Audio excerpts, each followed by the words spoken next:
பகை என்னும் பண்பு இல்லாதனை ஒருவன் நகையேயும் வேண்டற்பாட்டன்று. பகை என்னும் பண்பு இல்லாதனை ஒருவன் நகையேயும் வேண்டற்பாட்டன்று. பகை என்று சொல்லப்படும் தீய குணத்தை ஒருவன் விளையாட்டாக கூட விரும்பக்கூடாது. நவரசங்களில் ஒன்றான கோபம் என்பது வரும்போதுதான் மனிதனிடத்தில் பகைமை வளர்கிறது. இந்த பகைமையை வளர விடாது அதை நட்பாக மாற்றிக்கொள்ளும் பண்பையே எமக்குள் வளர்க்க வேண்டும். இவ்வாறு பகையை வளர்த்து கொண்டே போனால் யார் துணையுமின்றி தனியாகவே வாழ வேண்டி வரும். இதனையே ஔவையார் கூட ஊருடன் பகைக்கின் வேருடன் கெடும் என்று கூறினார். களைய வேண்டிய பகையை அது மெலிதாயிருக்கும் தொடக்க நிலையிலேயே களைந்து விட வேண்டும்.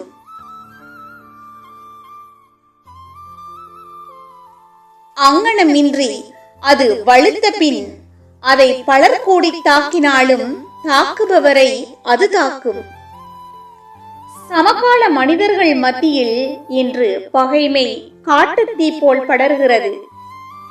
இதற்கடிப்படை காரணம் போட்டி நிறைந்த உலகம் இது. இங்கே போட்டியின் பக்க விளைவாக மனிதனது உள்ளத்தில் பொறாமை வளர்கிறது. இதனால் மனிதர்களிடையே இயல்பாகவே பகைமை வளர்கிறது. இதற்கடிப்படை காரணம் போட்டி நிறைந்த உலகம் இது. இங்கே போட்டியின் பக்க விளைவாக மனிதனது உள்ளத்தில் பொறாமை வளர்கிறது.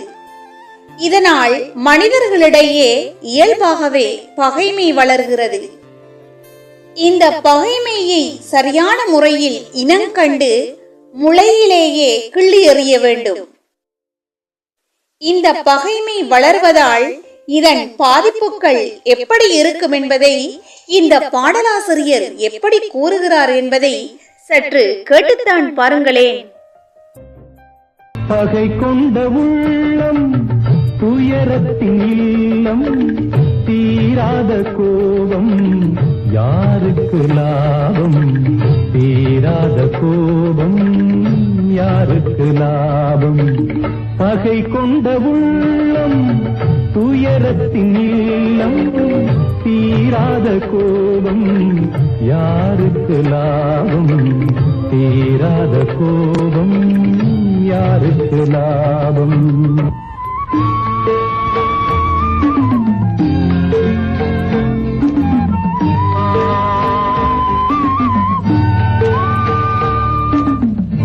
வீட்டுக்கு வெளிச்சம் வருவதற்காக கூரையை எரிப்பாரோ, வேதனை தன்னை விலை தந்து யாரும் வாங்கிட நினைப்பாரோ, வாங்கிட நினைப்பாரோ. இதயத்தை திறந்து நியாயத்தை பேசு, இதயத்தை திறந்து நியாயத்தை பேசு, வழக்குகள் முடிவாகும். இருக்கின்ற பகையை வளர்த்திடத்தானே வாதங்கள் துணையாகும். பகை கொண்ட உள்ளம் துயரத்தின் இல்லம், தீராத கோபம் யாருக்கு லாபம், தீராத கோபம் யாருக்கு லாபம்.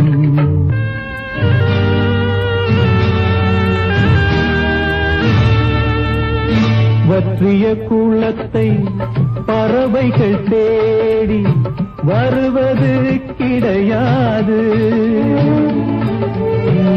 வாழ்க்கையில் வறுமை வருகின்ற போது உறவுகள் கிடையாது, உறவுகள் கிடையாது. பாலைவனத்தில் விதைப்பதனாலே, பாலைவனத்தில் விதைப்பதனாலே பயிரொன்றும் விளையா பட்ட பின்னாலே வருகின்ற ஞானம் யாருக்கும் உதவா